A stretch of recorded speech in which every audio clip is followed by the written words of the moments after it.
Nurmijärvi on luonut oman toimintamallinsa lapsiperheiden avuksi.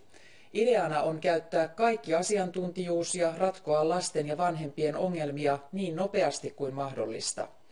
Kunta on ensimmäisenä Suomessa ottanut pysyvästi käyttöön toimintatavan, jossa perheille tarjottu apu ei jää pelkäksi koulun ja kodin väliseksi kanssakäymiseksi. Klaukkalan kylällä koululaisten asiat tuntuvat olevan hyvällä mallilla eikä lasten oikeuksiakaan ainakaan pahemmin poljeta. No se on kiva vähän koulusäännöstä tai jotenkin, mutta on ne aika hyvin silleen jo. Ei siinä paljon olisi enää petrattavaa. Pientä viilaamista kuitenkin. No joo, pientä. Nurmijärven mallissa kaikki mahdolliset toimijat nuorisotyöntekijöistä lastensuojelun asiantuntijoihin ja mielenterveyskuntouttajiin otetaan mukaan perheiden avuksi, jos tarvetta ilmenee. Tällainen malli edellyttää suuria muutoksia eikä vanhojen toimintatapojen uusiminen käy hetkessä.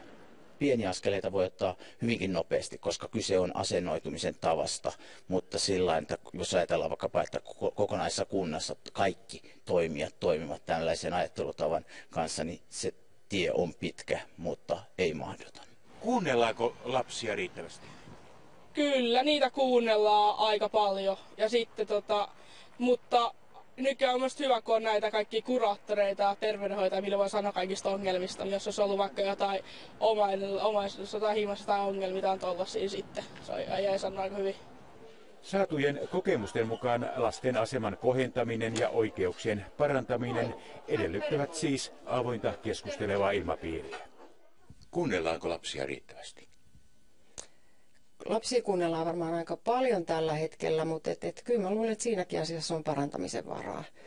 Ja se, että jos ajattelee ihan omaa työtään, niin musta on tärkeää, että lapsi on mukana silloin, kun hänen asioitaan käsitellään ja puhutaan ja ollaan suunnittelemassa. Että myös hän tulee siinä kuulluksi ja hän pääsee aktiivisesti osallistumaan siihen suunnitteluun. Onko sinne helppo mennä juttelemaan asioista? On. Se on ihan luotettava se meidän koulun kuraattori ainakin, ja mitä mä oon siihen tutustunut. Niin kyllä sinne uskotaan mennä, jos on jotain ongelmia.